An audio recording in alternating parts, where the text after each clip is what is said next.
క్లాస్లో ఉండవు అన్నారు. ఇదేమిటని చెప్పి మళ్ళీ అందరూ క్లాస్లో ఉండవు అన్నారు. ఎందుకు సార్ ఏం చేశారు?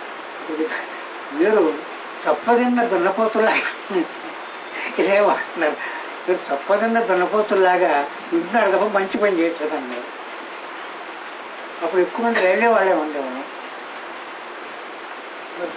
చప్పకట్టిన దున్నపోతుల్లాగా వింటున్నారు, మరేమీ వింటారు, మరేం పని చేయటం. 2 నెలలు చెప్తున్నాను కదా మంచి పని చేద్దాం, మీరు ప్రోత్సాహం కలగలేదా, ప్రచోదనం కలగలేదా, కానీ చెప్పను అన్నారు. మళ్ళీ వచ్చాం. మంచి పనగా ఏమి, మంచి పని అనగా ఏమి, ఇటు చేయమను విధంగా చేయమని ఎక్కడ ఉన్నాయి కదా తర్కాలు. సరే మళ్ళీ మాస్టర్ గారి దగ్గరికి వెళ్ళాం.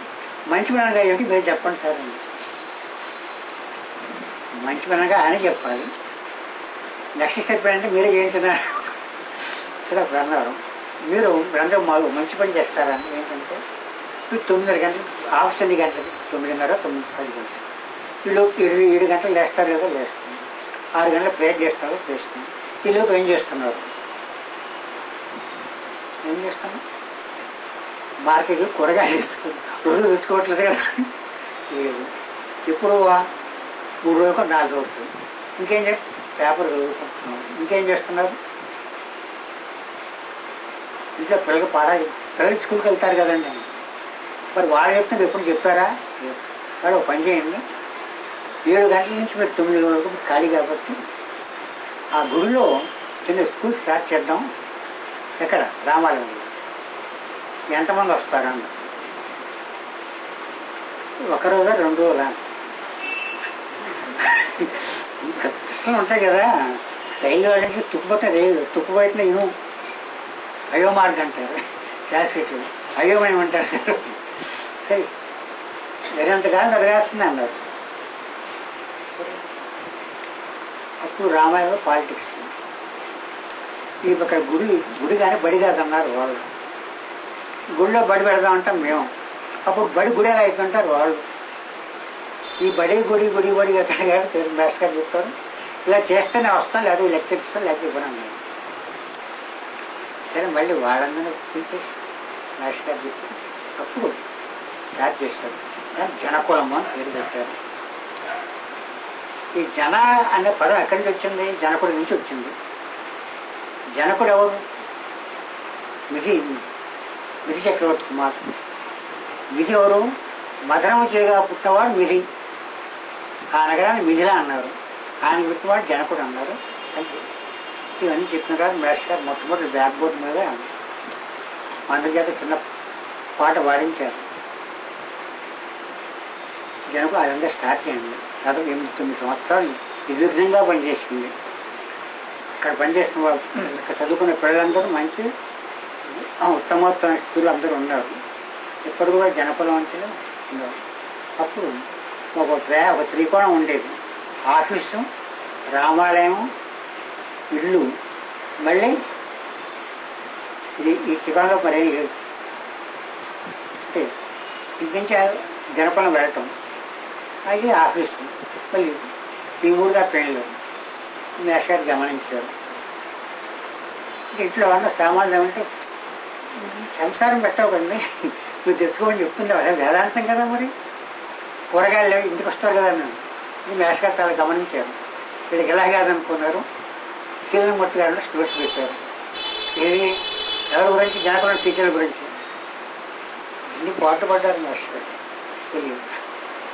ఇక్కడ అందరికి సరసమైన ధరలకి వస్తువు, ఇది ఉప్పు, పప్పు, నూనె అంతా. ఇవి కాకుండా తాజా కూరలు. ఎందుకని? ఎండకంలో పనిచేసిన మాస్టర్లు అలసిపోతున్నారు, వాళ్ళకి మార్కెట్లో టైం లేదు కాబట్టి ఆ టైంను సద్వినియోగం చేస్తున్న బట్టి మనం సదుపాయం చేయాలండి. మంచి ప్రణాళిక కొంతకాలం జరిగింది. అది మధ్యలో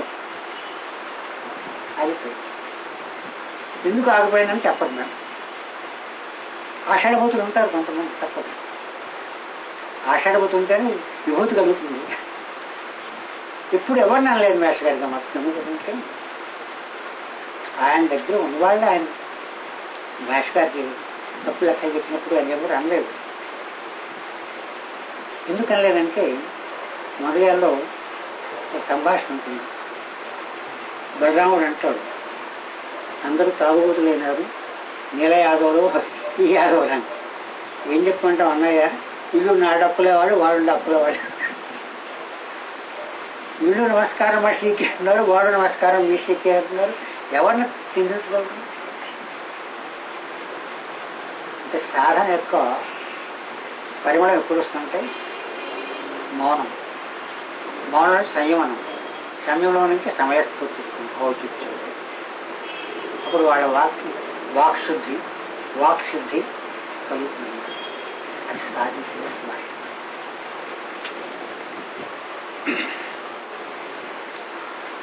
తైత్రీయోపనిషత్తు చెప్తున్నారు, అందులో ఒక చోట వాక్యం వస్తుంది, ఆకాశే శరీరం ప్రతిష్ఠిత, శరీరే ఆకాశం ప్రతిష్ఠిత. ఆకాశంలో శరీరం ప్రతిష్ఠించబడి ఉన్నది, శరీరంలో ఆకాశం ప్రతిష్ఠించబడి ఉన్నది అని అర్థమైందా? కాదు, మాకు కాదు, కాదు కూడాను. అంతేనని చక్కని ఉదాహరణ చెప్పారు. ఉదాహరణ కాదు, వారి జీవితంలో సంఘటన. వేదాంతంలోకి వెళ్తే మహాకాశం ధారాకాశం అంటారు. అసలు ఆకాశం అంటే తెలియదు, మహాకాశం అంటే ధారాకాశం అంటే అనిపిస్తుంది. చిన్న సన్నివేశం చెప్పారు మహేష్ గారి జీవితంలో. ఈశ్వర గదిలో ఉంటుండేవాడు, కింద పైన మేడ ఉండేది. మేడలో ఒక గది ఉండేది. ఆ గదికి మెట్ట మీద ఒకటే దారి, ఆ గదికి వెనక నుంచి దారి లేదు. ఎవరన్నా లోపలికి వెళ్ళాలంటే ఈ మెట్ట మీద నుంచి వెళ్ళాలి, తిరిగి అట్నుంచే రావాలి.